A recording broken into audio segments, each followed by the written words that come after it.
Hello বন্ধুরা, good morning. আজ ছিল আমাদের বাড়িতে মনসা পুজো, তাই সকাল সকাল উঠে ঘরের বাসে কাজকর্ম শেষ করে স্নান করে চলে গেলাম ফুল তুলতে। ছাদে গিয়ে দেখে আজ অনেক ফুল ফুটেছে মায়ের চরণে নিবেদন করার জন্য, তাই এক এক করে সবগুলি ফুল নিয়ে নিলাম। আজকের ওয়েদারটা খুব ঠান্ডা ছিল, এরকম ওয়েদার কার কার ভালো লাগে। তারপর এক সাজি ফুল নিয়ে চলে এলাম ঘরে এসে দেখি জেঠি পুজোর আয়োজন করছেন। তারপর দেখে ঘরে নিত্য পুজো দিয়ে দিলাম। ঠাকুরমশাই চলে এসেছেন, তাই আমার হাতে চন্দন বেটে দিয়ে দিলাম। এখানে মায়ের পুজো শুরু হয়ে গেল।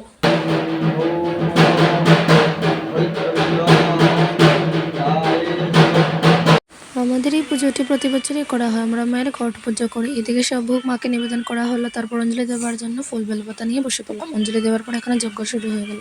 যজ্ঞ শেষ হয়ে গেলে মায়ের পুজো শেষ হয়ে গেল। এখানে সবাই মিলে সবজি কাটছে খিচুড়ি প্রসাদ রান্না করার জন্য। তারপর সবাই মিলে প্রসাদ খেয়ে নিলাম। বিকালবেলা চলে গেছিলাম একটু ছাদে। তারপর এখানে মায়ের সন্ধ্যা আরতি করার প্রস্তুতি চলছিল। তারপর মায়ের সন্ধ্যা আরতি শুরু হয়ে গেল।